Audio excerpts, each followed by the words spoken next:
Early in December, opposition's presidential candidate in the recent election and history teacher at Baku State University, Jamil Hasanli, was sacked from university.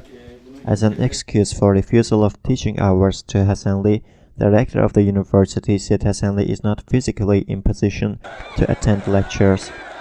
On December 3rd, Hasanli was elected as the chairman of the National Council, a union of opposition and independent activists pushing for democratic and fair presidential election in Azerbaijan. In this post, Hasanli replaced the voluntarily resigned Rustam Ibragimbekov.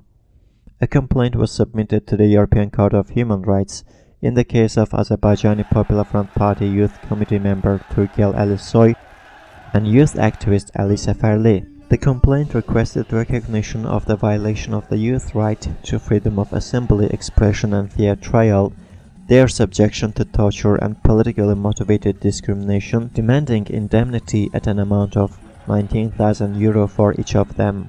Alisoy and Safarli were detained during an opposition rally against the election results held on October 12th.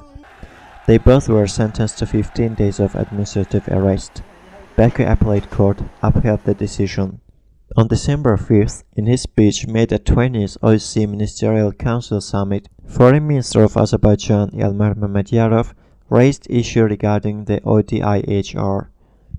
It is regrettable that separate institutions make statements on behalf of the whole organization regarding political issues including monitoring of elections, basing on only their technical mandate and knowledge without having concrete information and without coordinating their activity with the Secretary General or Chairmanship.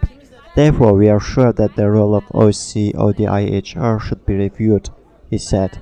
Note that OSCE ODIHR has negatively assessed this year's presidential election in Azerbaijan. The October 9 presidential election was undermined by limitations on freedoms of expression, assembly and association that did not guarantee a level playing field for candidates. The counting was assessed in overwhelmingly negative terms, with 58% of observed polling stations assessed as bad or very bad, read the ODIHR statement.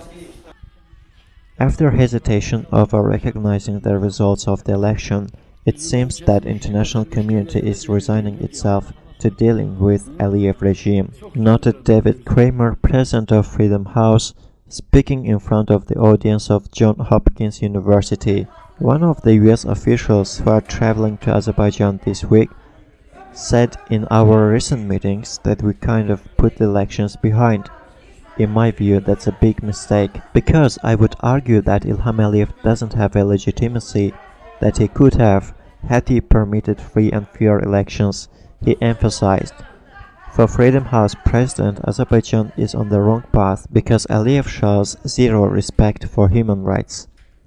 Commenting on the presidential election in an interview with the Radio Azadlık, Musavat chairman Isagambar said, "This year's presidential election was rigged, just like the previous elections that Aliyev had won. The difference is that this time international community more explicitly declared the election fraud." Warsaw branch of the OSCE announced bad vote counting in 58% of polling stations and was backed by numerous other organizations. Although the Azerbaijani government tries hard to send this election to oblivion, it will be remembered for a long time from the viewpoint of politics.